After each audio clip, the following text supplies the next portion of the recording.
Dave Spalding from Handgun Combatives, coming to you from the range. So if you hear some gunfire in the background, that's why. I have no control over getting people to be quiet while I'm trying to film these videos, so my apologies up front. What I want to talk to you about today is a controversial subject, but it's not just been since the internet's been in existence. This has been a controversial subject back into the mid-1970s when I first started reading about it. And what we're talking about is handgun stopping power, 9mm versus 45, caliber wars, bullet selection, however you want to look at it. But what we're talking about is the handgun you carry for your personal security and what type of bullet you put in it and why. Now, you know, I can't really hold myself up above many of the folks who are arguing on the internet about this subject matter these days because I'm just as bad. I can remember being in the gun shops and arguing back and forth with people over this and that, and really all I did was exchange a lot of air because nobody's opinion has ever changed. Once an opinion is set on this subject matter, that tends to be the same opinion that person has up until either they're involved in a shooting or they get shot. And then maybe they start looking at it a different way. What I'm going to talk to you about today is the type of ammunition that I put in my gun and how I arrived at that decision. Hopefully it will help you. Maybe you'll want to throw tomatoes at the screen. I don't know, but this is my thoughts on the matter. I've been looking at this since about 1983 when I first went to firearms instructor school. I wrote my master's thesis on the subject, and elsewhere here on the YouTube channel there is a stopping power video in which I talk about the thesis and my thoughts on it. The fact of the matter is that combative ammo is so good these days that the difference between 940, 357, SIG, 45 and all that is kind of mute. The fact is that a bigger bullet's a better bullet, but it's not so much better that it's going to make up for poor shot placement. So it really comes down to the caliber that you can control in rapid fire and putting rounds on target quick. And I don't know what that is. That's going to be up to you. You're going to have to determine that. In my classes, I do what's called a 2-second drill to kind of help people resolve this in their own mind. And what you have to do is put 4 rounds on a chest-sized target in 2 seconds. Starting from the ready position of your choice, the first round should be on in 1 second. And then, my opinion, the following 3 rounds should be 33, 33, 33. 3 rounds in 1 second. If you can do that, you've probably got a caliber, a weapon, a bullet that will work pretty well for you. But you know, if you're going 3/4 of a second, a second, second and a half, shot to shot, then you may want to reevaluate what you're shooting and what caliber and load and all that kind of stuff. What I've got in front of me here now is a group of bullets that have been taken from human bodies at autopsy. From my right to left, I'm going to identify them for you. This is a 147 grain Winchester Black Talon. This is a 127 grain plus P plus Winchester SXT. A 115 grain Winchester Silvertip. A 185 grain Winchester Silvertip in 45. This is a 180 grain 40 Hydra-Shok. And this is a 38 caliber Hydra-Shok, I believe 129 grain. As you can see, the bullets have various degrees of expansion and separation and all that kind of stuff. And the reason for this inconsistent expansion in human tissue is because of the lead core. All of these bullets share a lead core with a copper jacket wrapped around it.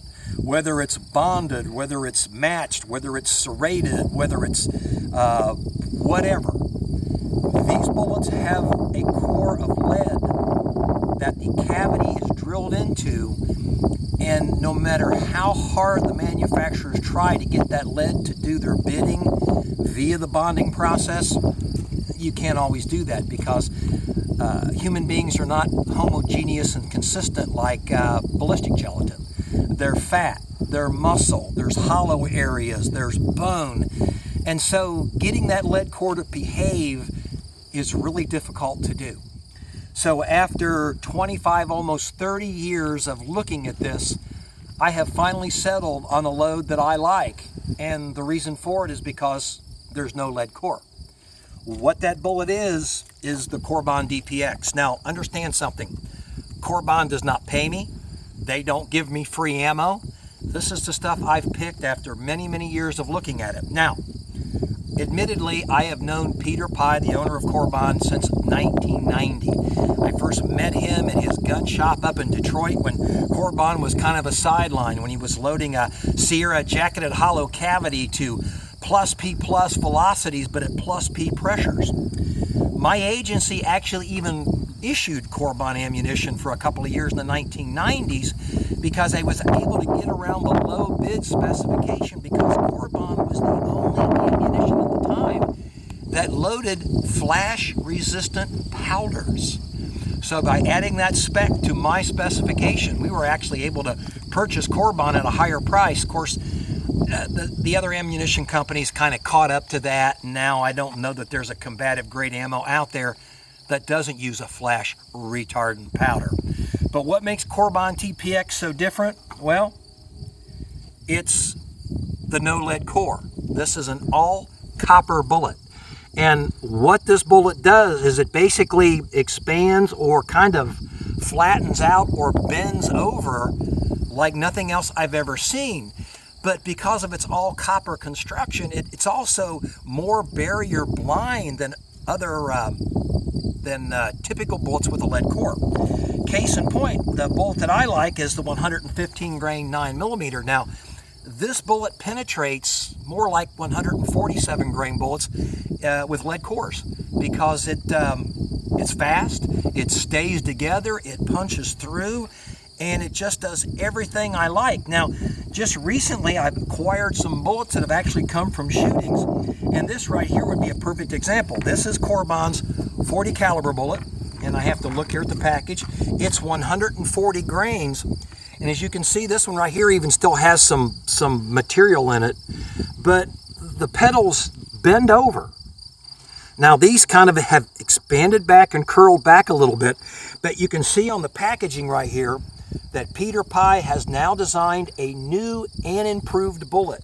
Now this is not a Barnes bullet. This one right here is the earlier Barnes bullet that was used, but Peter Pye told me at the SHOT Show last year that he just wasn't happy with the supply that he got from Barnes, so he made his own bullet. And one of the specifications he wanted to get in the bullet was that the petals didn't curl, that they kind of folded back at a 90-degree angle. And I just recently received this one in 380, and as you can see, that is exactly what has happened here. These petals fold back. Now there's no material in this one, so they fold back, and as you can see, you've taken a 380 caliber bullet, and now you've got something that really is useful. This actually brings the 380 cartridge up to something that I would consider actually carrying and depending my life on. It's just working out fantastically. Even got a 223 bullet right here that's been taken from autopsy, and as you can see, it's expanded back kind of nicely, folded back in those petals. It appears that one of them may have broken off or melted or something. I do not know. That's a 62 grain 5.56, and just incredible performance from these all copper hollow points. Now, the question you may get is, well, how do they rate against Barnes X? Because Barnes X was the original copper bullet. I have no idea. I don't know. Not wanting to disparage Barnes, I just have no knowledge about them. Quite frankly, when I was still writing articles for the gun magazines, every inquiry I submitted to Barnes for product, for test and evaluation, were ignored. When I've walked into their booth at the NRA show or the SHOT Show, I get ignored. So I don't have anything about Barnes to tell you. What I can tell you is that Corbon DPX is working great. The few shootings that I know about in the street, everything is working fabulously. I feel really good about this ammunition, and the fact is that I'm at a stage in my life that I can afford just about any ammunition choice I want. And what I'm using these days is Corbon DPX in 9mm. Yeah, it's more expensive than the other loads out there. But then again, how much value do you put on your life? My life's not cheap, it's real expensive. So it only makes sense to me that when I'm defending it, it will be expensive in the gear that I need. So that's my choice, that's my reason. I hope it helps you make your selection. If you like something else, great, go for it. If you feel confident in it, confidence is a big factor in the shooting. But when it comes to me, it's going to be all copper bullets. They're going to be Corbon DPX. And again, I'm not getting any money for this at all. Corbon doesn't even know I'm making this video. This is for my benefit and hopefully for your benefit. So Dave Spalding, Handgun Combatives, out.